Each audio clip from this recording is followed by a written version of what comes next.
Well, if I give you a little bit introduction about myself, my name is Punchok Stobdan, which in Sanskrit means Triguna Balwan. Triguna Balwan is my name, and I was born in Ladakh in 1960, and a very, very remote place, not so far away from the border with China. I finished my master's from the Jawaharlal Nehru University. I'm not very well educated person, but I have a lot of experience working in the government, outside the government, and I held the position of former ambassador in some countries before. I also served in the National Security Council Secretariat in New Delhi. I was a senior fellow, the highest position of research in the Institute for Defense Studies and Analysis in New Delhi.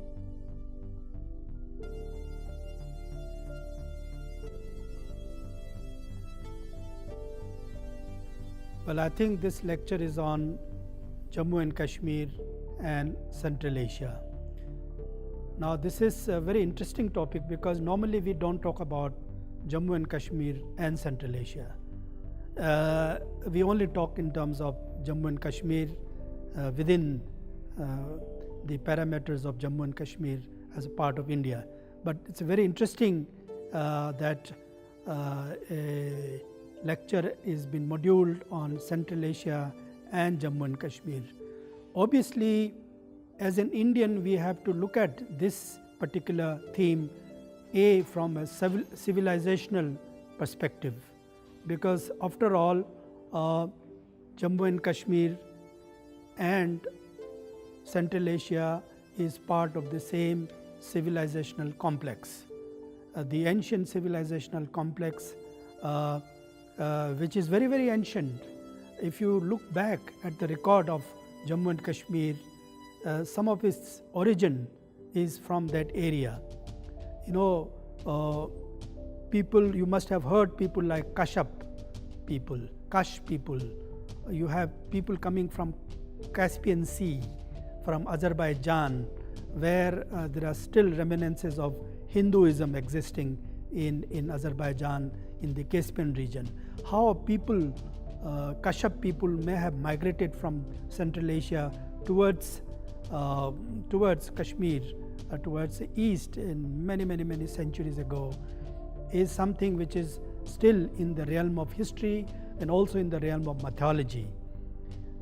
We are aware that it is not during this the Kali Yuga history which is understood, written by historians, but we are also aware about the previous Yuga of the Jammu and Kashmir, which is million years old.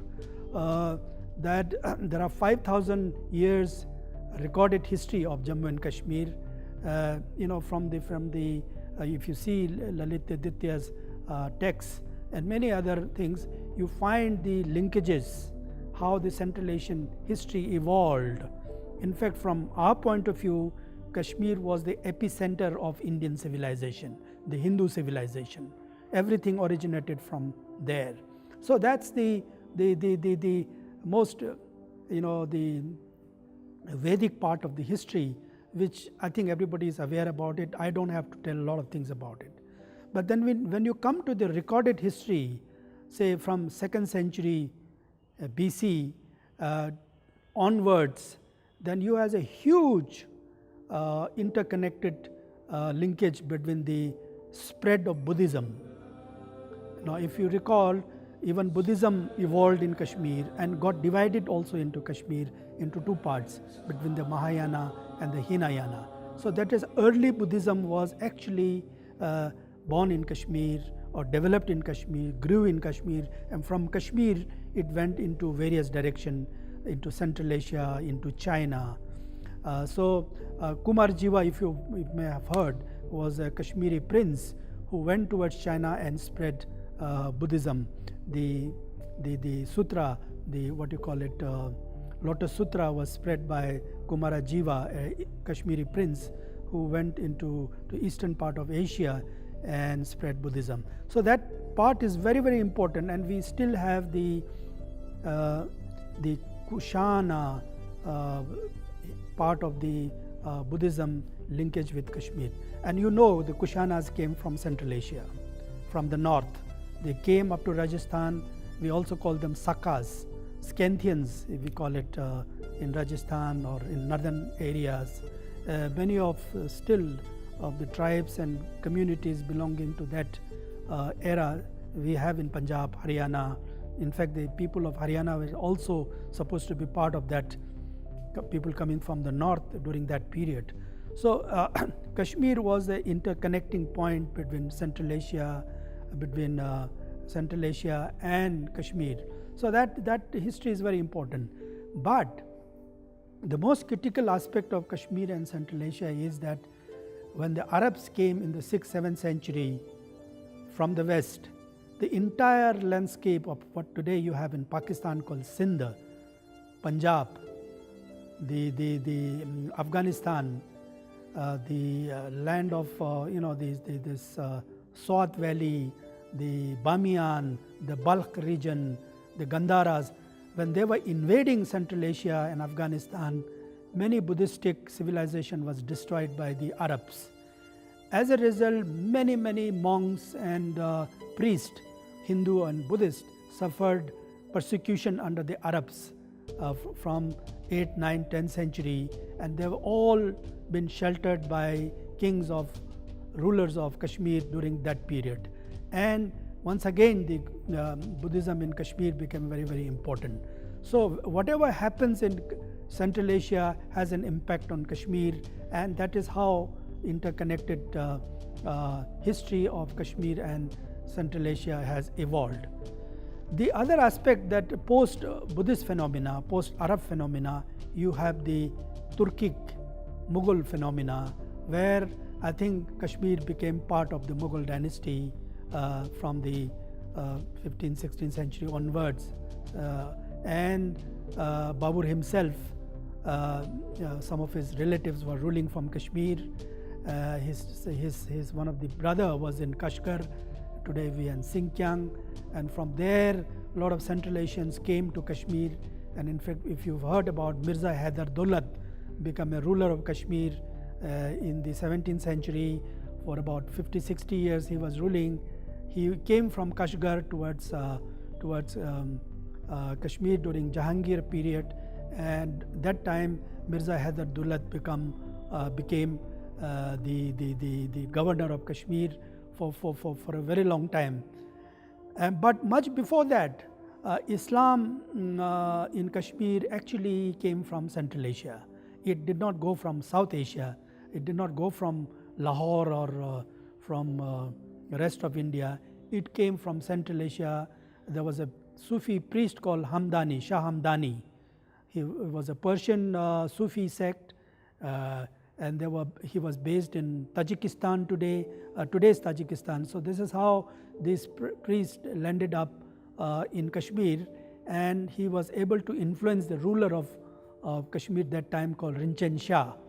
I think he was able to influence the king, and he got the king converted. So then onwards, I think Kashmir became a Muslim region, and that history today continues. So it was because of Shah Hamdani during that period, 14th, 15th century onwards, Kashmir became part of, it came under the Islamic influence.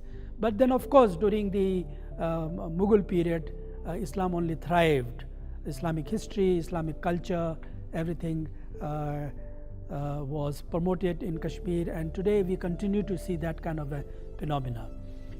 At the same time, we still have tradition continuing from the Sufi school, whether it is Qadriya, Naqshbandi, whether they are called or what do you call it in the Kazakhs, the Hamdanis, of course I tell you.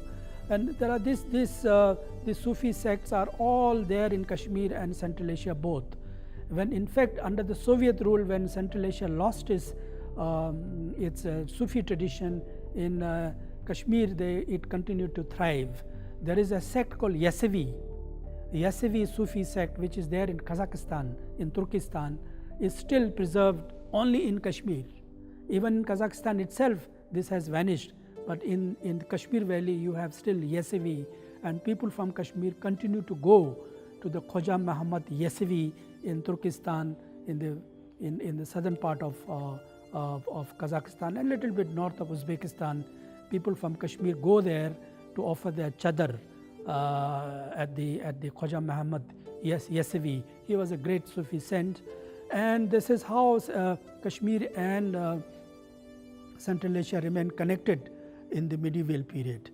But during the 18th, 19th century, during the British era, Kashmir came under the British control and Central Asia came under the Soviet control, or Russian control first, then it came under the Soviet control. It is then, I think, the Kashmir's connection with Central Asia got lost. But before that, there was a thriving trade between Central Asia and Kashmir in terms of, I told you earlier, in the Silk Route.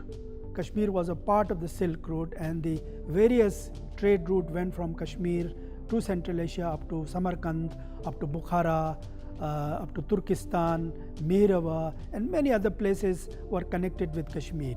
Basically about dry fruits, about shawls, about carpets, about artisans, about arts, culture. In fact, if you go to Samarkand and Bukhara, you still find a lot of admiration for the Kashmiri arts. Reverse is also true.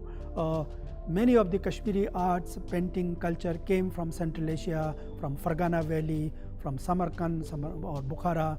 This is how the Islamic tradition, the Persian culture, the Turkic culture got evolved in Jammu and Kashmir. But these were all thrived because of the trade, living trade that we had. Till very recently, the Silk Route was very popular between Kashmir and Central Asia. Central Asia, of course, you had the main Silk Route going. Kashmir was a subsect of the Silk Route on which I think everything traveled. You know about Silk Route. Silk Route is not about silk. It's a phenomena. Everything exists on the Silk Route. Silk Route is a huge complex. It's a military, it's a diplomacy, it's economy, it's art, culture, religion, everything. I think India was very much part of it, and one Kashmiri component of the Indian culture was about its own local trade with Central Asia. This is how it continued. But as I said, during the Great Game period, 18th, 19th century, between British and the Russian ruler, the Tsar of Russia, and the British Empire in the East India Company, during the entire Great Game period, the connection between Kashmir and Central Asia got lost, because there were rival powers. There were great game going on between the British power and the Russian power. So all the time the game was being played in this part of the world, whether it is in Afghanistan or in Kashmir or in Gilgit, Skardu, in the valley itself. So we became victim of the great game. As a result, the Russian Empire and the British Empire actually had a buffer area, which what you call it the Wakhan Corridor. Wakhan Corridor is a huge corridor. It's a huge 150-60 kilometer long corridor in Afghanistan, which separated Central Asia from Jammu and Kashmir. Otherwise, Jammu and Kashmir had a direct border with Central Asia. Say from Gilgit to Tajikistan used to have border, but intentionally the British Empire and the Russian Empire created a small corridor that Central Asia and Kashmir got separated. And now we lived for 300-400 years without direct contact because of this colonial period, and we lost complete touch with the Central Asians during that period. And obviously during the Soviet periods, India and Soviet Union remained very close friends, but there was no physical contact between India and Central Asia. Therefore, Kashmir again got delinked from Central Asia. The most tragic aspect of again in the 20th century is the partition of India. When partition took place, the Pakistan came into being. As a result, the entire any possibility of re-getting connected between Kashmir and Central Asia was lost. and for last 50, 60, 70 years, Pakistan has become the major stumbling block for any direct contact between Kashmir and Central Asia. And as a result, today when we are talking about connecting with Central Asia, we have to first go to Indian Ocean, into the Persian Gulf, and from Persian Gulf through Iran and Afghanistan, we are trying to link ourselves up with Central Asia, which is a long, indirect route that we are trying to pursue. Although Central Asia is just next door, Kashmir, and it was physically connected, even historically, physically, culturally, and in terms of commerce, we were connected. But all that thing has been now lost, and there is no possibility that Pakistan will ever allow us to get access to Central Asia either through Kashmir or from Punjab. Unless Pakistan disappears or Pakistan is completely disintegrated, that possibility we do not see. The other opportunity for India and Kashmir and Central Asia to be reconnected is through the Chinese territory of Xinjiang. But then again, India and China doesn't have good relationship. That possibility at the moment we do not see, although India used to have a consulate in Kashgar till 1954. Till very recently we used to maintain British India used to maintain a diplomatic presence in Central Asia, in Kashgar. Now comes under China, of course, not in the Soviet part of Central Asia, but Chinese part of Central Asia. But it's one landscape. But again, I think the effort has to be how to reopen that consulate in Kashgar so that some kind of a contact between the Uyghurs of Central Asia and India can be re-established. That is a possibility. But at the same time, today, because of the various political reasons, geopolitical reasons and the ideological reasons, there is also risk of getting them reconnected. You saw how the Pakistanis have been playing such a negative role in spreading fundamentalism, extremism and terrorism in this area. As a result, we are apprehensive about Kashmir getting exposed to that kind of a phenomena, either in the Central Asian part or in Afghanistan or in the northwest frontier province of Pakistan or Chitral or Swat Valley in Afghanistan. So these things have become again earlier because of the Mujahideens, then came the Taliban. Today we are talking about ISIS phenomena growing in that area. So that's a they want to re-establish Khorasan. They call it Khorasan was the ancient name of that region. The Islamic Caliphate they want to create. There are n number of Islamic militant groups that is growing, like mushrooming up in the Fatah area, in the Pakistan-Afghanistan region. They all trying to pursue a caliphate of the Islamic region of Khorasan, ISIS branch. One of the ISIS module is to establish Khorasan, Hind area, and there is always the risk of Kashmir getting engulfed into that kind of a Islamic ideology, which is all about nothing but about terrorism. That's a risk, and we cannot we have to be very careful on that aspect of how to connect Central Asia with Jammu and Kashmir. The important point again here is that, like in West Asia, like in the Arab worlds, in the Gulf region, Central Asia is also very rich in oil and gas, a lot of natural resources. As a result, Central Asia might get rich in the years to come, and already you see a lot of independent business people, the sultans. What you have in the Arab world is the sheikhs. In Central Asia you have sultans. Now the sultans are getting very rich, and it's quite possible that the sultans tomorrow might be funding a lot of madrasas, a lot of ideologies, a lot of other things. So this is again a challenge that Indian state has to think about when we are talking about Central Asia and Kashmir. But at the moment we do not see too much of such a possibility, but we need to be careful. We need to be also conscious about that we also have very ancient civilizational cultural contact with Central Asia, both in terms of Shivaism and also because of Buddhism. If you go to Central Asia, in Uzbekistan or in Kazakhstan or in Tajikistan, you have still underneath on the ground the records of Buddhism and Hinduism still emerging from the surface. Of course, there is always an effort to keep them under the wraps. Only the Islamic culture is promoted today, including by Uzbekistan. If you go to Samarkand, they only project the rediscover the lost heritage of Islam, but they don't like to rediscover the lost heritage of the Indic civilization, which still remains buried under the land. If those things are explored, of course, the real picture of Central Asia is all about Indian civilization. But even our effort in the ancient times, our destiny used to be reached to the north, not to the south or southeast. Of course, during the ancient time, many parts of Central Asia was called Ratna Bhumi.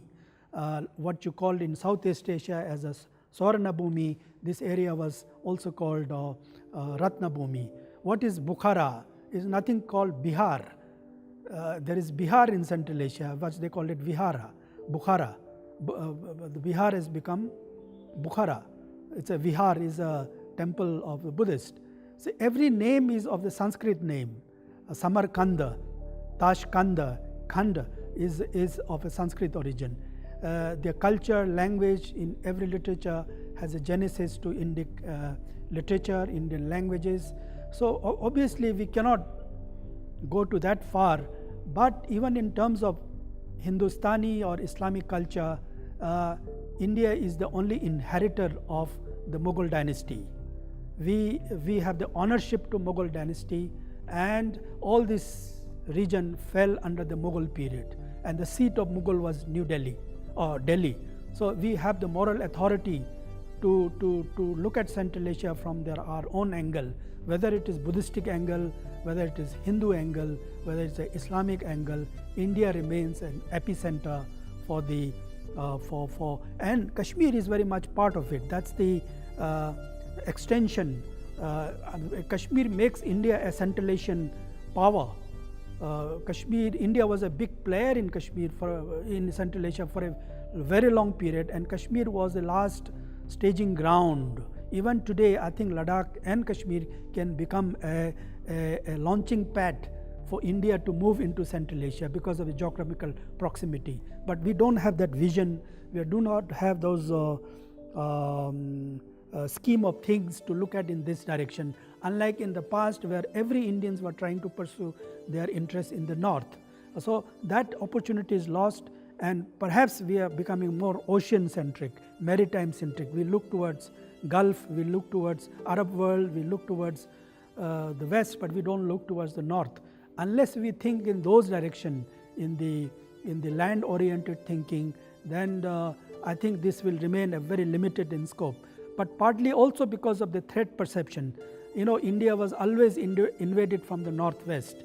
Whether you talk about Greeks, whether you talk about the Mongols, the Mughals, and every invaders came from the north. So yesterday it was Khiljis, today it is Taliban. The phenomena continues, and as a result we became a little bit nervous, or maybe become very defensive in terms of Central Asia when we don't talk in a confidence manner offensive about Central Asia. India is now a power. We should be broadening our horizon and on up our civilizational contact with Central Asia. I think India is incomplete without Central Asia. That's very much. In our diplomatic parlance, we call it extended neighborhood, but that doesn't really explain many of the things. It's only just a bureaucratic technical word to keep some kind of a diplomatic relationship. But nature of our relationship with Central Asia is far more deeper. There was a road which is called the Uttarapath. If you go back to our Mahabharata or Puranas or Janapadas, you find a reference to Uttarapath. Uttarapath is that there used to be a road going from Gujarat right up to Central Asia, taking a lot of masala, cotton, many other Indian products on the Silk Route. And from Central Asia, the reverse is the way how the silk and many other products used to come to India. So it's part of our consciousness, it's part of our civilization, it's part of the Indian culture, and gradually we need to be more and more conscious about Central Asia. Pakistan you can just simply ignore. Pakistan history is just 70 years old. Whether it will last for 100 years or not, we are not sure. So I think our thinking must be a little bit more broader, rather than talking in terms of some states there called Tajikistan, Uzbekistan, Kazakhstan, Turkmenistan, things like that, Kyrgyzstan. So we have to have a civilizational approach when we are talking about Kashmir and Central Asia, because it is the same one complex, cultural complex, same geographical complex, same political complex, that we need to sharpen our mind from this direction. Thank you.